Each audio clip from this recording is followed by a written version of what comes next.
ang ating Bombo International News Correspondent dyan naman sa USA. Magandang umaga, Ma'am Marisa. Ito po si Bombo Oliver Dacumos ang makakasama ninyo dito sa ating programang Bombohani Adugto. Bago lahat, Ma'am Marisa, pagbati muna sa ating mga viewers and listeners ng Bombo Radio Dagupan. Good morning sa inyong lahat sa Pilipinas, lalo kayo dyan sa Pangasinan.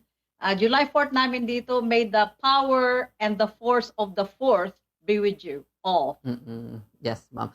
Ma'am, kamustahin lang natin itong kaganapan no, dyan sa parte ng Texas, dyan mismo sa Estados Unidos dahil nagkaroon umano ng flooding, talagang malawakang flood. Kamusta ang update ngayon dyan, ma'am? So it was updated just about 30 minutes ago that the governor of Texas is still hoping na yung mga missing will be found alive. So per AP News, Texas has a flooding, but this has a lot of flooding going on. No, actually they were having one last week. Excuse me. But this one in Kerrville, Texas, is the most dangerous one so far. Kasi months worth of heavy rain fell in a matter of hours on Texas Hill Country, leaving at least 13 people dead and many unaccounted for as of today. And this includes lahat ng mga reports. Sometimes it says 20, but actually the lieutenant governor said 23 girls attending summer camp are in search right now. They're conducting boat and helicopter rescues because they are unaccounted for and they are missing.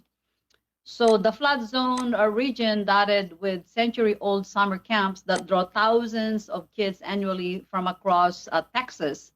At least 10 inches or 25 centimeters of rain poured down overnight in central Kerr County, causing the flash flooding in Guadalupe River. Yes, ma'am. Ma'am, dyan sa mga area na nabaha, talaga po bang buong Texas yung nabaha or portion ng Texas, ma'am? It's portion of Texas. This is in Kerrville County. So hindi naman buong Texas because Texas is very big. Actually, square meter wise, Texas is one of the biggest, if not the biggest state in the U.S.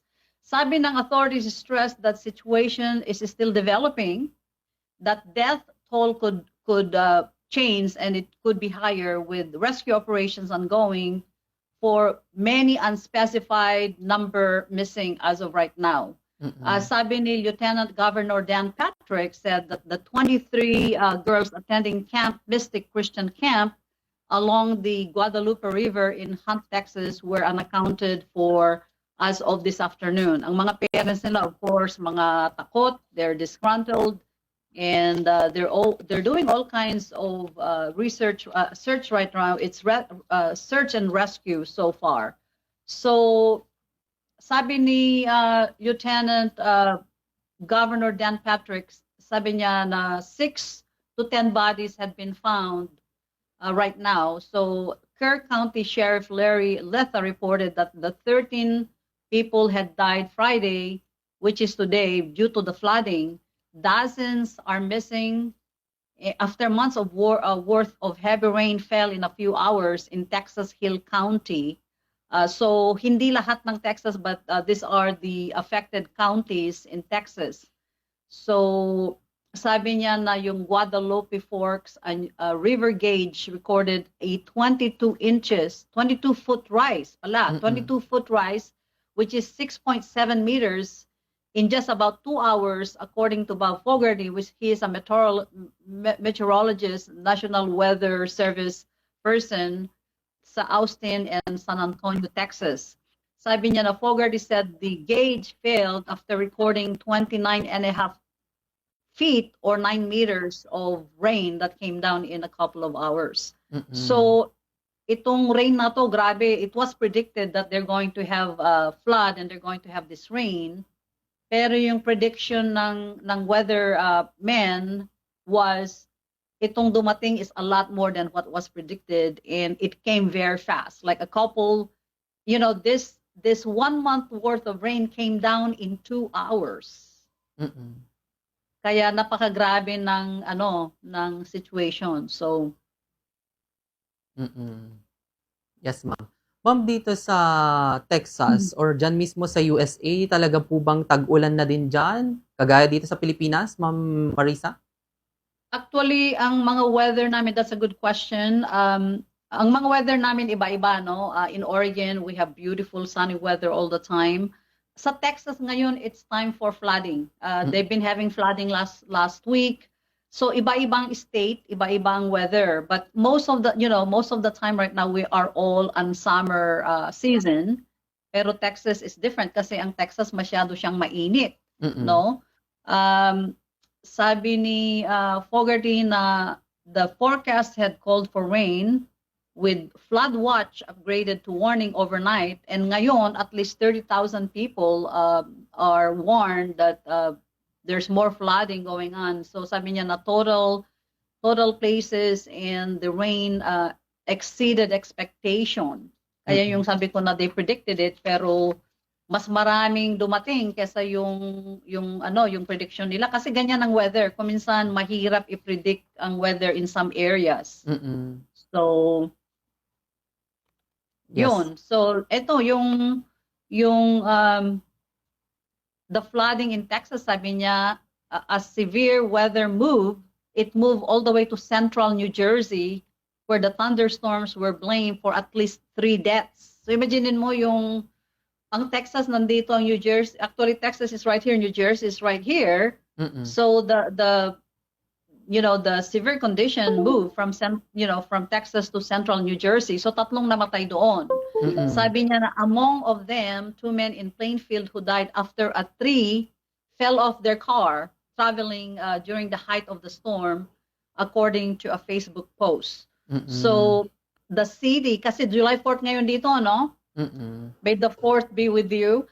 July 4th ngayon dito, the parade, ang mga festivities in that area has been canceled. Mga fireworks, mga concerts are all canceled because of this flooding.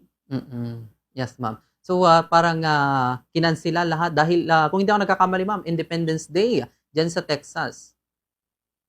Independence Day in the entire United States, it's the biggest form of celebration. The USA, United States of America, celebrated the 250th birthday today. Kaya nga maraming mga parade, maraming celebrations. And because of this flooding in that area, everything was canceled. Kasi everything is flooded. So we're having a big celebration right now. It's July 4th here still. Alam ko na dyan sa inyo, July 5 na. Yes, ma'am. At dito, ma'am, sa Texas, yung ilang mga kalsada pa ay talagang pinagbabawal na daanan at itong flood talaga is more on nakasira ng ilang mga kabahayan na din dyan, ma'am. Correct. At saka there's more rain coming that is being predicted. So pag nag-flash flood na ganito, they will close some of the roads and some of the highways were closed down, and the opening of those is indefinite. Kasi kung we have more rain, then they continue to do not open those freeways dahil it's dangerous. At saka they don't want any more victims of this flood to be more kasi mas maraming i-rescue. So yun ang nangyari doon. Yes, ma'am. Ma'am, gaano kalayo dyan sa area ninyo itong Texas, ma'am? Texas is about, I'm in Oregon, so the next state is California, Arizona, New Mexico. So about maybe Arizona, and then about maybe 5 counties, which is maybe about five states. Dito sa Amerika, ang tawag namin sa probinsya is state. So bali about 5 to 6 states, which is about 5 to 6 provinces. So imagine mo, nandiyan kayo sa dagupan. But keep in mind, ang isang state dito is bigger than the entire country. Like California is bigger than the entire Philippines. So makita mo yung area, square meters niya, square miles niya, malaki ang space. So 5 to 6 states ang distance niya from me. So malayo din pala, ma'am, dito sa area ninyo. Pero may mga kaibigan kayo, ma'am, sa Texas na nakakamusta kung ano na nalagay nila dito, ma'am? I have a niece that live in Austin, like close to Houston, but they were not affected there. I have not heard of her because this storm is ongoing. Wala pang mga news. I have not heard of any Filipinos that were Mm. affected. But keep in mind, maraming Filipino when it comes to yung mga maiinit na state, yung there's a lot of sunny weather. Texas is one of them. So maraming Filipinong nakatira doon. Mm. So as a matter of fact, my niece and actually my sister used to live there. So marami tayong Filipino community sa Texas. Yes, ma'am. So, ngayon ma'am, ano na yung ginagawa ng, pamahalaan ng Texas sa inyong mga nababalitaan diyan ma'am sa USA? So they're doing a search and rescue. Kaya nga sabi ni Governor kanina, Governor Greg Abbott, sabi niya they're still treating this as search and rescue sa mga 23 kids and the people that are missing. So there's all the emergency personnels na like helicopter boats Mm. are all activated. So normally pag may mga ganitong storm, until the governor will declare the state of emergency, pag dineclare na niya na state of emergency ito, then the FEMA, which is the federal government now, will send all the help that they need. Pero hindi ko pa narinig na dineclare niya, but I have a feeling it's just a matter of time. So every help that they're getting right now is still to the state level, which is province level. Pero pag i-declare na ng governor ng Texas na they need help, then it will be FEMA, which is the federal government, will now be activated and then nandyan na lahat ang mga help na kailangan nila. Yes, ma'am. Ayan. At maiba tayo ma'am dahil itong, July 4th diyan sa area ninyo, kamusta ngayon itong mga nangyayari sa USA ma'am? Maraming mga parade, maraming concerts, maraming inuman, maraming barbecue. There's a lot of celebrations in a big way, you know. So people are celebrating. There will be a lot of fireworks. Actually, in New York, I was watching them. They already had it because they're 3 hours of us. Just an FYI, the level of warning was not lifted. So actually, there were targets of terrorism activity like New York and San Francisco were basically identified this morning to be very careful. So as of right now, okay naman, knock on wood.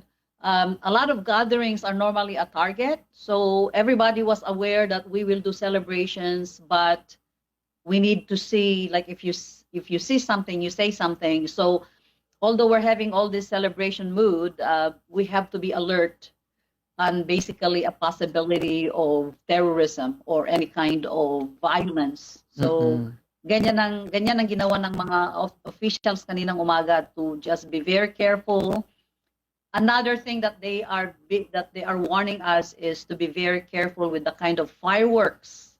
Kasi maraming mga legal na fireworks that normal average people would be using, but there's a lot of illegal fireworks that can cause a lot of damage. So yan ang laging sinasabi dito na be careful of the fireworks that you use, and it has to be legal to avoid any kind of problems, accidents, and things like that. So yung mga lake, yung mga river, maraming mga non-stop, mga 30 to 45 minutes of huge, beautiful, spectacular fireworks. So kanina New York did that at the Liberty, yun sa Hudson River. It's beautiful. Yes, ma'am. Ma'am, anong kaibahan nung mga sumunod na mga taon nung nandiyan kayo itong pagselebra ng Independence Day ng US? Well, the basic is the same. Yung fireworks and parades are the same. But it's more so this year because maraming mga nangyayari sa US that are positive comparing to the previous administration. We have a president that has been nothing but doing all kinds of work for Americans, and that's what they voted him for. So ang celebration iba. Kasi people are happy.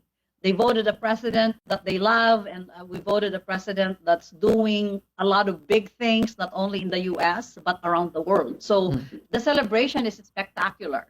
People are very happy and in a celebratory mood. Yes, ma'am. And siguro ma'am, huling mensahe na lang po sa ating mga viewers and listeners, lalong-lalo na sa mga kaganapan at update dyan po sa Estados Unidos. So we continue to celebrate the July 4th and be safe. May the force and the power of July 4th be with you. Hooray to America for celebrating its 250th birthday. So, kumusta kayong lahat dyan sa Pilipinas, dito sa States, continue to celebrate. So, Bombo Oliver, it's been a pleasure talking to you and seeing you again. And mula rito sa USA, ako si Bombo International News Correspondent Marissa Pascual. Para sa #1 most trusted radio network in the country, it's Bombo Radio Philippines. Basta Radio. Bombo.